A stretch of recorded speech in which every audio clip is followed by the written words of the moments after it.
Graça e paz, igreja, amém?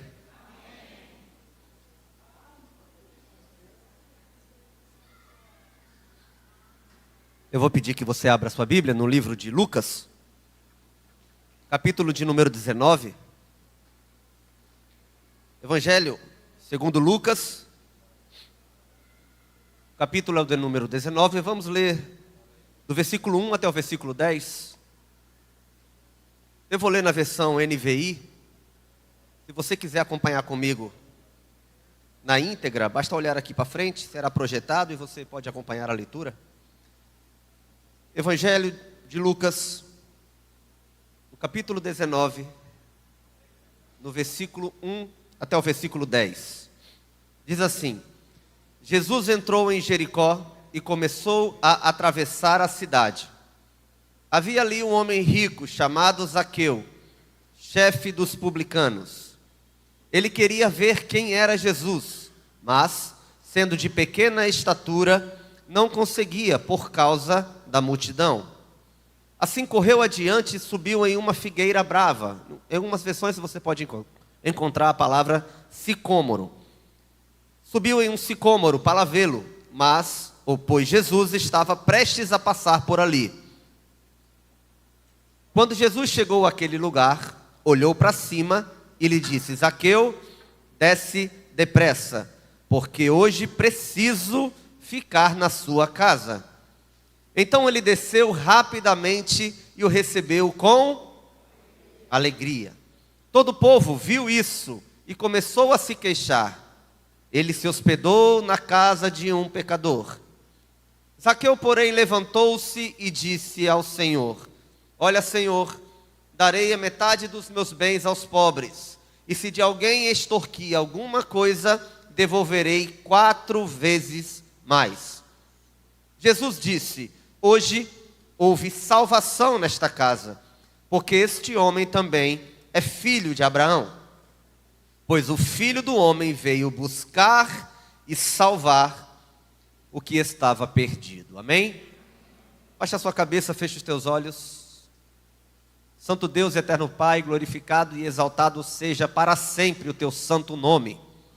Nesta noite estamos aqui reunidos como um só povo de Deus, meu Pai, podendo entender, receber desta orientação, meu Pai, que o Senhor trará aos nossos corações e às nossas mentes. Muito obrigado por tudo que o Senhor fez, obrigado pelas músicas, meu Pai. Ó Deus, nós pedimos que cada canção, cada atitude de adoração possa ter subido aos céus como cheiro suave, porque nós buscamos entregar o que tínhamos de mais precioso a Ti nesta noite. Em contrapartida, meu Pai, nós pedimos também que agora o Senhor venha, fale com a Tua igreja, dando norte àquele que está perdido, levantando aquele que está caído e dando vida àquele que porventura já está com o seu espírito morto e abatido. Em nome de Jesus eu te peço que seja efetuado aqui novamente o Teu querer e o Teu realizar. Obrigado por tudo, nós oramos em nome de Jesus. Amém. Esta é uma das pregações, uma série de mensagens. Hoje o tema proposto é a casa como lugar de perdão e restauração. E a história que nós escolhemos para estar aqui ministrando é uma das histórias mais conhecidas de toda a Bíblia. O que ela tem de especial, por assim dizer, somente Lucas, o escritor Lucas, o historiador Lucas, conta esta história. Nenhum dos outros evangelhos contam os últimos momentos de Jesus até chegar em Jerusalém. A cidade que faltava ele passar ainda era a cidade de Jericó. Jesus vinha da região da Galileia, da Judéia, saindo do reino do norte, do antigo reino do norte, cruzando o norte de Israel, até chegar em Jerusalém. E a cidade, uma das últimas cidades a Jerusalém, era a cidade de Jericó, que se dividia naquela época já em 2 momentos: na Jericó antiga, ou a Jericó velha, e a Jericó mais nova, onde a classe média alta vivia. Era dividido nesse aspecto.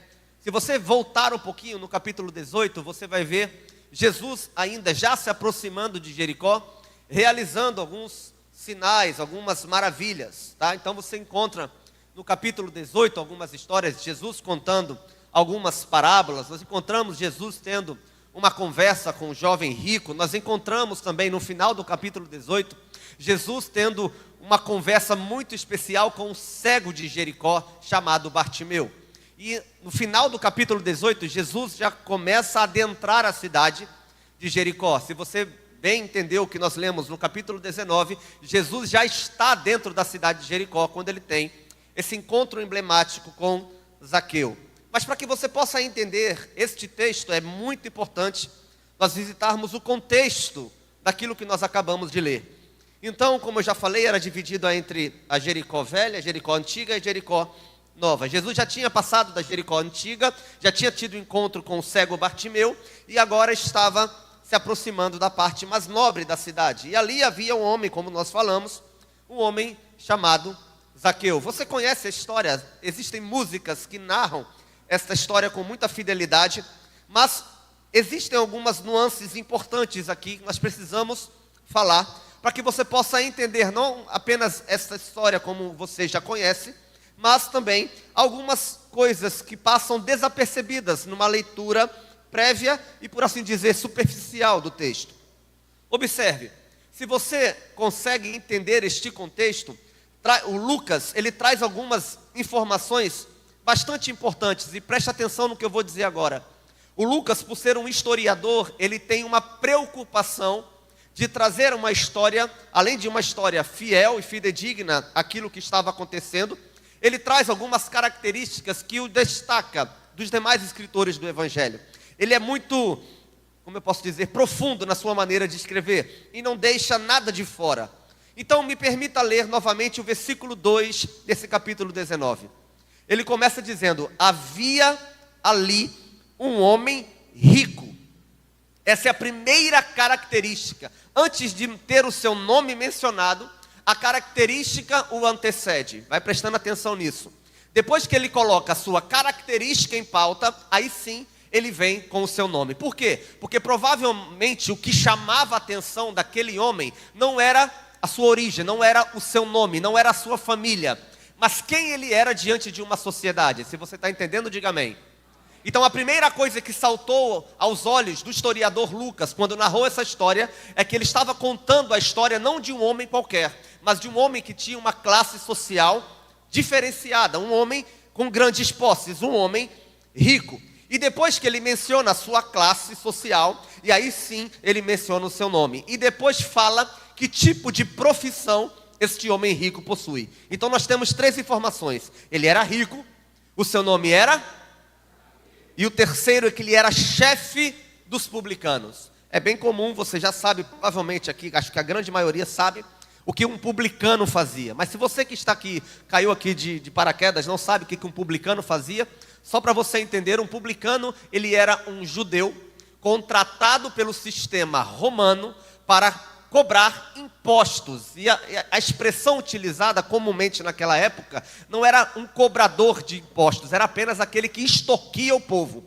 Então, todo cobrador, ele possuía uma natureza, no mínimo, duvidosa para o povo judeu. Então, ele não é apenas um homem rico, seu nome não é apenas Zaqueu, e ele não é apenas um publicano comum. Ele era chefe de, eu vou usar essa expressão, entendo, em nome de Jesus, de uma facção que extorquia dinheiro do povo judeu. Diferentemente do que acontecia nos outros sistemas, que quando invadiam um país, como por exemplo, acontecia na Síria, a Síria invadia os países, ela destronava os reis, matava, decapitava os reis e colocava outros reis do seu próprio povo no lugar. Diferentemente do que fazia a Síria, o sistema romano agia de forma diferente. Eles adentravam, dominavam o povo e eles não destronavam todos os reis, eles apenas governavam. Então nós encontramos historicamente reis da Judéia, como Herodes, como Antipas, outros reis governando juntamente com o povo de Roma.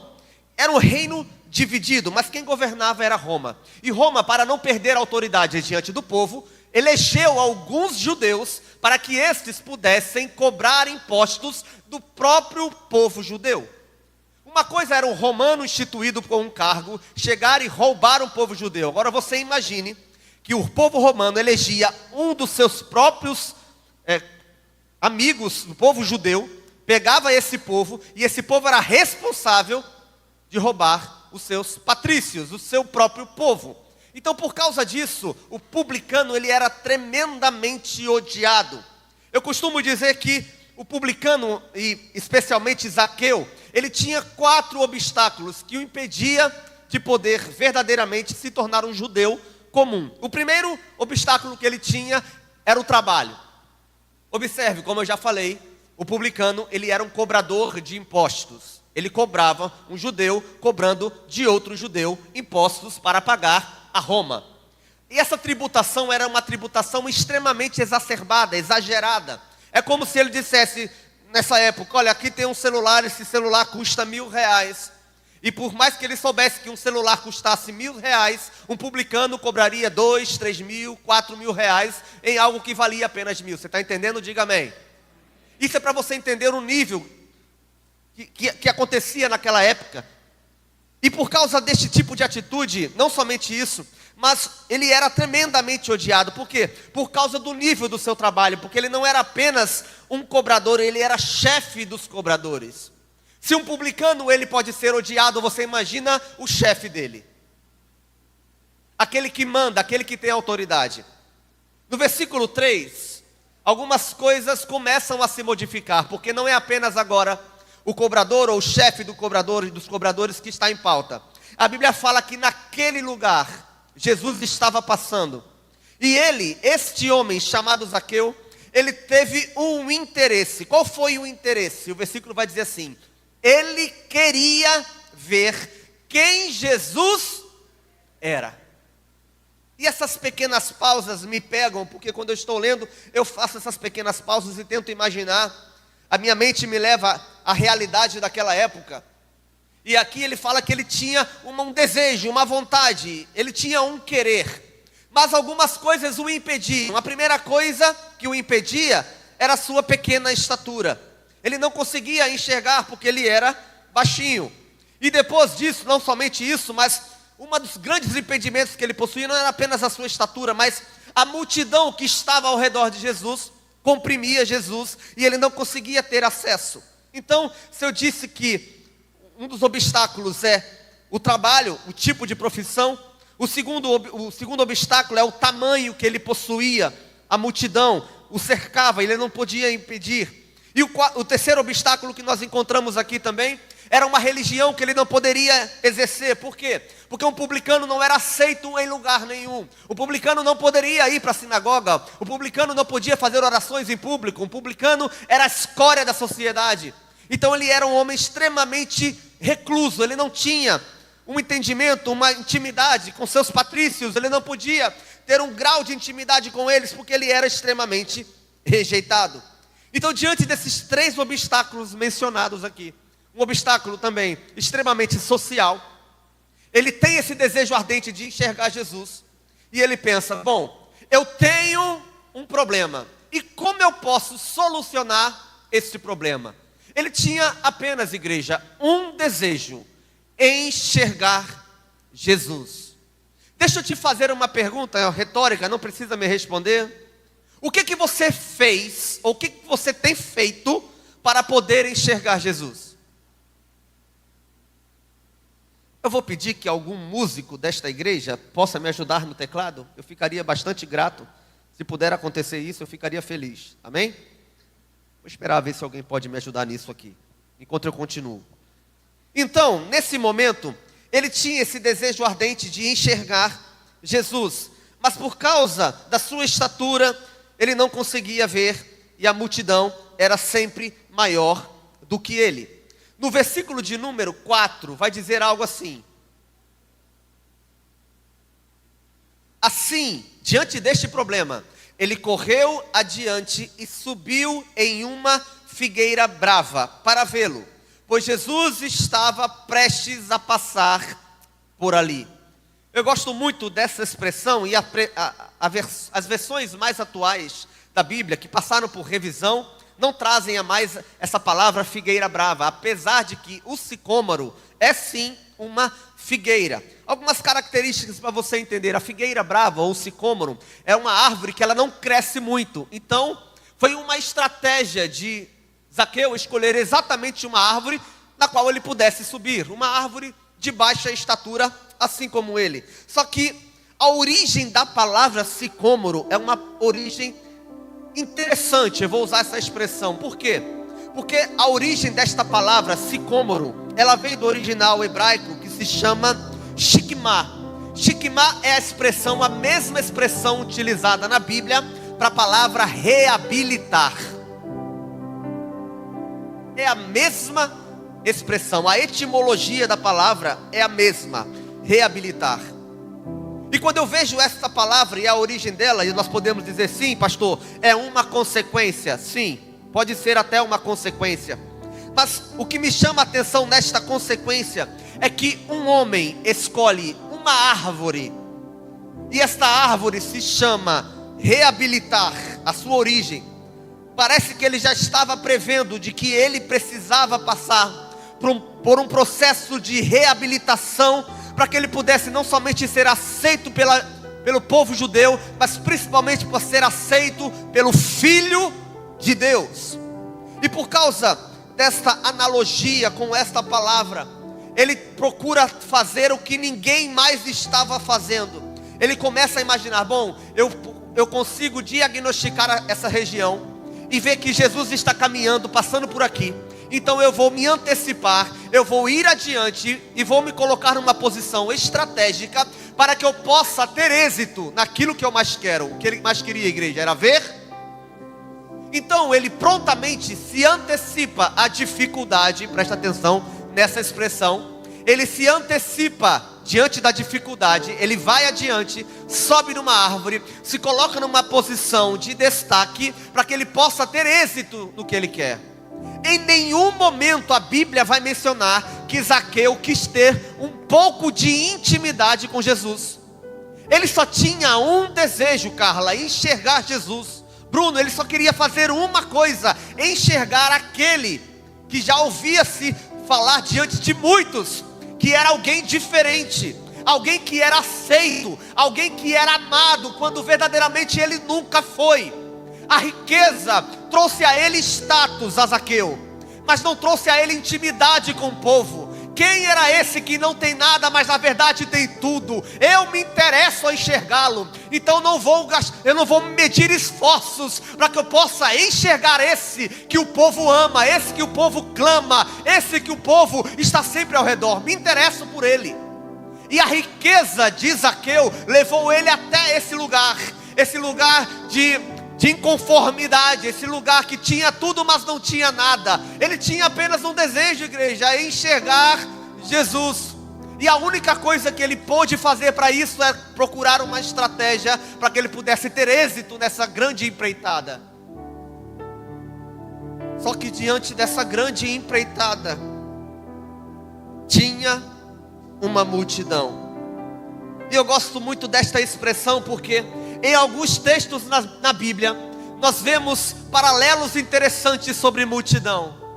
Você lembra muito bem da história, Lucas mesmo escreve sobre ela, de uma mulher que tinha fluxo de sangue, que tentou enxergar Jesus e tocar em Jesus, mas a multidão apertava, ela não conseguiu, ela teve que ir por baixo, até alcançar o mestre, ter êxito naquilo que ela mais queria. Parece que as multidões sempre atrapalham você e eu de nos aproximarmos de Jesus. Eu lembro também da história de Lucas no capítulo 5, que uma multidão estava apertando Jesus na praia, no mar da Galileia, e Jesus queria pregar, e Jesus entra no barco de Simão, se coloca uma distância e lá começa a pregar, e coloca numa maneira estratégica, porque ele sabia, uma maneira estratégica, que a única maneira dele falar e ser ouvido com clareza é se ele se afastasse da multidão. A multidão muitas vezes oprime você de poder alcançar êxito em enxergar Jesus, mas nessa noite a multidão não será capaz ou impedimento de você enxergar verdadeiramente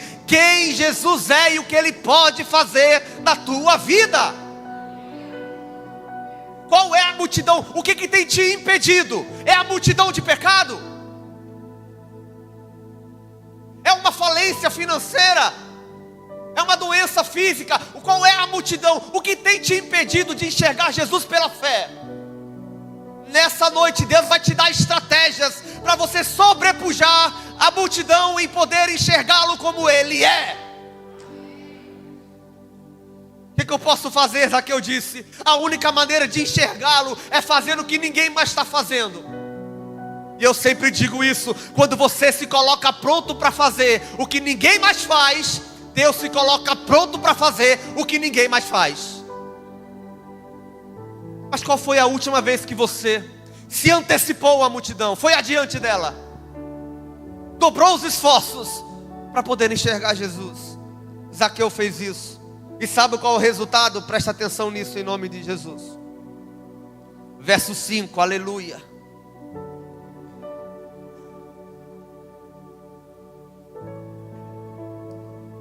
Quando Jesus chegou àquele lugar, e eu gosto muito dessa pausa, porque observe comigo, Jesus estava percorrendo um caminho. Depois de Jericó ele iria para Jerusalém. Ele sabia que era a última vez que passava naquela região. E eu fico imaginando Jesus, parece o seu coração, já sabendo que iria enfrentar lá em Jerusalém. Mesmo assim ele separa um tempo para passar por aquela região. E sabia que quando passasse por aquela região, existia uma pessoa que era excluído por todos, mas que ele de uma maneira muito especial já havia escolhido para amar e o aceitar. Esse é Jesus, que passa por um determinado lugar, te encontra e cria uma relação de amizade, uma relação íntima com você e comigo. Jesus está passando por lá, e nesse momento ele para, e ele faz o que comumente Zaqueu não estava acostumado. Como é que é isso, pastor? Você já parou para pensar como é que um baixinho conversa com alguém? Um baixinho só conversa com alguém olhando para onde? Cadê o Yuri? Yuri está aí? Yuri, você está aqui, Yuri? Cadê o Yuri? Ah não? Correu? O baixinho sempre, ele quando conversa, ele olha para cima. Ei, Dia? Por quê? Porque comumente ele é baixinho, ele vai ter que sempre falar com as pessoas olhando para cima. E eu fico imaginando quantas vezes Zaqueu olhou para cima para conversar com alguém. E esse paralelo é interessante. É uma coincidência, logicamente falando, não tem nada de espiritual nisso aqui por si só. Mas quando eu estive lendo esse texto, é como se Jesus estivesse me dizendo: filho, tem muita gente que vive só querendo estar por cima. Tem uma facilidade de olhar para as pessoas e a julgar, olhando sempre para baixo como superior a ela. Jesus nessa hora, ele está caminhando com a multidão, ele para e olha para cima, para aquele homem que sempre olhou para cima para ter uma intimidade, mas agora este homem estava olhando para baixo. E quando este homem que estava olhando para baixo encontra os olhares de Jesus que estava olhando para cima, ele ouve algo impressionante: o seu próprio nome. Lucas, ele começa dizendo que este homem ele era rico, para depois dizer o seu nome. Jesus inverte e fala: não, você não é o que as pessoas estão dizendo, você não é o seu status social, eu te conheço pelo seu nome. Aleluia. Jesus podia ter olhado para cima e dizer: ei, você que é rico, desce.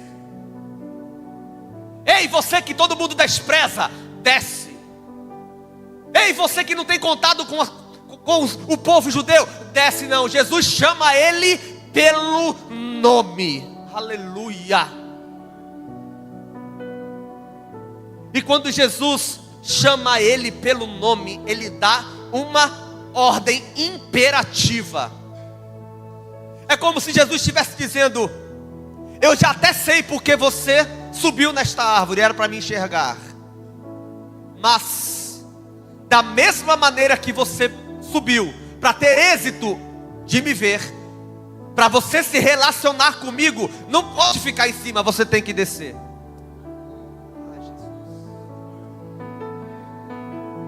Tem muita gente querendo ter uma relação com Jesus à distância. Tem muita gente que sobe no status social, sobe no emprego, sobe isso, sobe naquilo. E Jesus querendo ter uma intimidade com essa pessoa, mas essa pessoa insiste em enxergar Jesus à distância. Irmão, não dá certo. Jesus nos trouxe aqui para dizer que para você ter intimidade com Ele, você pode até enxergá-lo lá de cima, mas para ter intimidade com Ele, tem que descer e se relacionar com Ele tete a tete. Tem que ter uma intimidade com Ele de pai, filho, de irmão. Não tem como criar intimidade com o Filho de Deus à distância. Zaqueu, você já alcançou, né? Você queria me ver? Para aqueles que querem me ver, eu tenho algo especial para derramar. Você que se interessar aqui essa noite e enxergar Jesus como verdadeiramente Ele é, a única coisa que você pode ouvir dele é: desce depressa. Já que você subiu para me enxergar, agora desce depressa. E eu não sei se você está entendendo, mas eu, quando eu era pequeno, e olha que eu não sou muito alto, quando eu era pequeno, gostava de subir em algumas árvores. E eu subia com uma rapidez, e eu me orgulhava disso. Eu subia a árvore muito rápido. Eu ia para os interiores, lá em Lagarto, e subia nas árvores que tentava pegar os melhores frutos que estavam escondidos. Mas sabe o que era mais interessante? Eu subia com rapidez, mas para descer, tem que descer devagar. Porque uma ratada já era, irmão. Mas vem Jesus e diz: olha, essa árvore não é tão baixa. Já que você se esforçou em subir, da mesma maneira que você se esforçou, presta atenção nisso, da mesma maneira que você se esforçou para subir e me enxergar, da mesma convicção, agora desce depressa. Porque Zaqueu, você ficou muito tempo lá em cima. Você ficou muito tempo se achando. E para ter uma intimidade comigo, esse lugar de destaque aqui não pode para você. Desce, vem ter intimidade comigo aqui embaixo. Se humilha. Aí sim, eu vou fazer algo na tua vida e vou mudar a tua história. Então, Zaqueu, eu não tenho tempo a perder. O que eu tenho para fazer, olha só como isso é forte, igreja. O que eu tenho para fazer, a salvação, eu já ouvi isso de alguns pregadores. A salvação é para o tempo presente. A salvação não é para o tempo futuro. Eu vou explicar. Tem muita gente que diz: eu não aceito Jesus hoje, porque eu tenho que aproveitar um pouquinho mais. Depois que eu aproveitar o que eu tenho, lá na frente, eu sei que Ele é bom, eu sei que eu aceito. Mas a salvação é para o tempo presente. Zaqueu, desce depressa, porque eu não tenho tempo a perder, e você também não tem. Hoje, olha só, hoje me convém entrar na tua casa, irmão. Aleluia. Quando você vai para o original grego dessa expressão, me convém entrar, essa versão aqui diz: hoje eu preciso ficar na tua casa. Mas a melhor expressão é: me convém, eu necessito entrar na tua casa, Zaqueu. Porque você ficou muito longe de mim. E dessa forma eu sei que você talvez não tivesse coragem de me fazer o convite. Então, antes de você me fazer o convite, Zaqueu, eu me convido. E eu gosto muito dessa expressão, porque um paralelo à história é que no caminho de Emaús, 2 discípulos chamam Jesus para entrar em casa. E Jesus tem lá com eles, comunga, tem um momento de ceia. Eles dividem o pão e Jesus consegue ser revelado através do partir do pão. Mas nessa hora foi diferente. Jesus se convida e dizendo: Zaqueu, eu sei que você não teria coragem de me convidar, então eu me convido hoje. Eu preciso estar na tua casa. Eu preciso criar com você uma intimidade que você não possui, Zaqueu. E o que me chama a atenção no versículo 6, coloca aí, é que a Bíblia fala que ele atende o pedido dizendo: então ele desceu rapidamente e o recebeu com alegria. Ah, Jesus. Eu fico imaginando como se dá a salvação. De que forma se dá essa graça irresistível? E uma das expressões que nós temos na Bíblia, que nós podemos entender é: porque dele, por ele e para ele são todas as coisas. E eu começo a imaginar que a salvação da história de Zaqueu começa em Jesus, passa por Zaqueu e é concluída em Jesus novamente. Por quê? Porque dele, é fonte, por Ele é processo, e para Ele é destino. Então nesse momento, Zaqueu busca ter esta salvação que ele nem sabe que precisa. E a prova cabal de que essa salvação chega está no versículo 7 em diante. Depois que Jesus entra na casa de Zaqueu, o povo que estava acompanhando fica do lado de fora. E a despeito da multidão, Jesus agora tem uma pequena pausa na casa de um homem que ninguém gostava, de um homem que era visto como extremamente um pecador. E eles começaram a falar em seus corações: ele se hospedou na casa de um pecador. E a resposta de Jesus a esta frase vem no final, no versículo 10. Mas antes, versículo 8. Zaqueu, porém, levantou-se e disse ao Senhor: olha, Senhor, darei a metade dos meus bens aos pobres, e se de alguém extorquir alguma coisa, devolverei 4 vezes mais. Irmãos, caminhando já para o fim desta ministração, a diferença que nós encontramos nesse texto é de pessoas que estavam andando com Jesus, mas não entraram na casa, e aquele que estava excluído da presença de Jesus, esse o recebeu dentro de casa. Tem muita gente nesse mundo que já ouviu falar de Jesus, que o acompanha, que sabe quem Ele é, sabe o que Ele fez, mas por algum motivo não o recebem dentro de casa. Eu quero desafiar você aqui nessa noite a tomar uma atitude que talvez você nunca tenha tomado ou pensado, ou até refletido nela. Será que você, por algum motivo ou algum momento na sua vida, julgou quando Jesus salvou alguém que você achava que não era merecedor desta graça?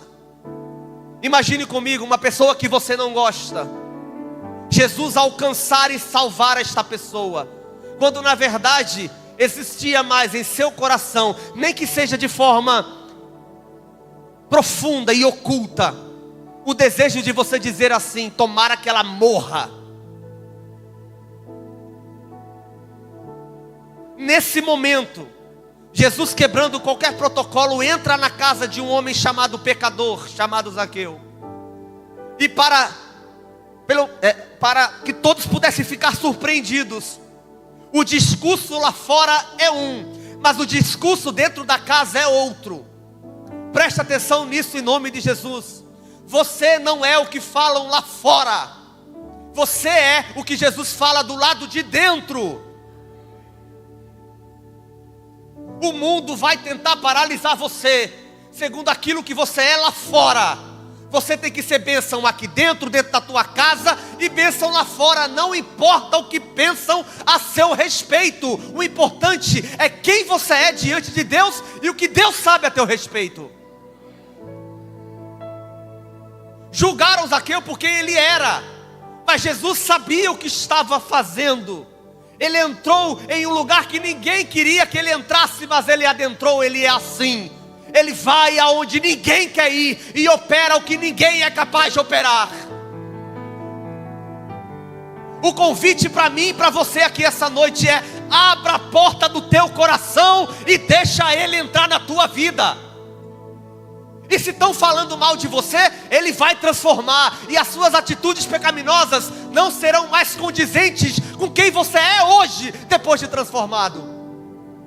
Mas você precisa se permitir ser transformado por Ele. Porque se lá fora você é um publicano, dentro da casa Jesus está transformando. E a prova cabal de que Ele transforma está aqui, diante do discurso que estava do lado de fora. Um discurso superior foi levantado no lado de dentro. Eu vou dizer de novo: um discurso lá fora, um discurso imundo lá fora, dizendo que ele era um pecador, era um. Do lado de dentro o discurso era outro. Qual era o discurso? Olha, Senhor, eu darei a partir de hoje metade dos meus bens aos pobres. E se de alguém eu extorquir alguma coisa, devolverei 4 vezes mais. O que me chama a atenção neste versículo, nesta frase, é que em nenhum momento a Bíblia fala que Jesus teve uma conversa sobre Zaqueu ou sobre a origem daquela riqueza. Zaqueu sabia qual era a origem daquela riqueza. Jesus sabia qual era a origem daquela riqueza. Mas Jesus não estava preocupado o que Zaqueu estava fazendo ou o que ele fez no passado. Jesus adentrou aquele lugar não para mudar o que ele tinha feito no passado, mas para mudar o presente, para dar a ele um futuro na eternidade. O foco de Jesus sempre será no tempo presente. Jesus não está preocupado com o que você fez no passado. Ele quer que você mude hoje para ter um futuro na eternidade com Ele. Isso porque você não conhece a minha história, pastor. Eu não preciso conhecer. Eu conheço um Jesus que escreve uma nova história. E é esse Jesus que eu estou apresentando para você aqui essa noite. Eu não julgo o que você fez, porque o próprio Filho de Deus não veio para julgar, mas para salvar a humanidade. Salvar você, salvar a mim. E eu não posso pregar sobre uma casa, um lugar de perdão e restauração, sem trazer à sua memória esse Jesus que quer entrar na tua casa, restaurar as tuas feridas e te dar uma nova perspectiva sobre a vida. Mas para que isso aconteça, o discurso do lado de fora tem que ser um, mas dentro da tua vida, dentro da tua casa, o discurso tem que ser outro. Jesus, eu fiz, mas não importa, porque a partir de hoje, o que eu fiz no passado ficou para lá. A partir de hoje a minha vida será nova, a minha casa será restaurada, as minhas feridas serão limpas pelo Senhor. Eu serei sarado, curado, restaurado, levantado, vivificado por Ele. E deixa quem quiser falar mal. Não importa que o Senhor fale bem de mim e encontre graça em mim, restauração em mim, perdão em mim, para que eu possa encontrar o Senhor dignamente na eternidade com Ele. Para finalizar, depois desse discurso de entrega de Zaqueu, versículo 9. Depois desse discurso, Jesus disse: hoje houve salvação nesta casa, porque este homem também é filho de Abraão. Versículo 10. Pois o Filho do Homem veio buscar e salvar o que estava perdido. Para finalizar, eu quero que você entenda a seguinte afirmação: do lado de fora, ele era um ladrão. Do lado de dentro, ele era filho de Abraão. A graça, quando ela alcança verdadeiramente Zaqueu, algo especial acontece. O que acontece, pastor? Preste atenção no que eu vou dizer agora. Ele só queria ver, mas foi visto. Ele só queria ver, mas foi visto. Ele só queria ver, mas foi chamado. Ele só queria ver, mas foi visitado. Ele só queria ver, mas foi salvo. Ele só queria ver, mas foi transformado. Deus está te pedindo uma coisa só aqui essa noite, igreja. O que Ele está pedindo? Você quer vê-lo? Você só precisa vê-lo. Você só precisa buscar enxergá-lo, porque o seu nome Ele conhece. Ele sabe a sua origem, conhece bem a sua estrutura, a sua casa, quem você é verdadeiramente. Mas você só que precisa querer vê-lo. E eu digo isso porque ver é uma coisa, Você precisa se aproximar para poder ter um discernimento. A Bíblia vai dizer em Êxodo que a sarça estava queimando a uma distância. Mas para que ele pudesse ter o discernimento, Moisés teve que se aproximar. E o texto está lá: eu vou me aproximar para poder ver o que está acontecendo. É igual com Jesus, irmão. Vamos parar de ver Jesus à distância, em cima da árvore. Desce depressa. Ele está esperando você hoje na tua casa, para você ter uma intimidade com Ele. Deixe que quiserem falar do lado de fora. Dentro da tua casa, clame por Ele, para que Ele possa mudar a trajetória da sua vida e da vida da sua família. Ele só queria ver, mas foi visto. Ele só queria ver, mas foi chamado. Ele só queria ver e foi visitado. Ele queria ver e foi salvo. Ele queria ver e foi transformado. Versículo 10: pois o Filho do Homem veio buscar e salvar o que outrora estava perdido. Fique de pé, igreja.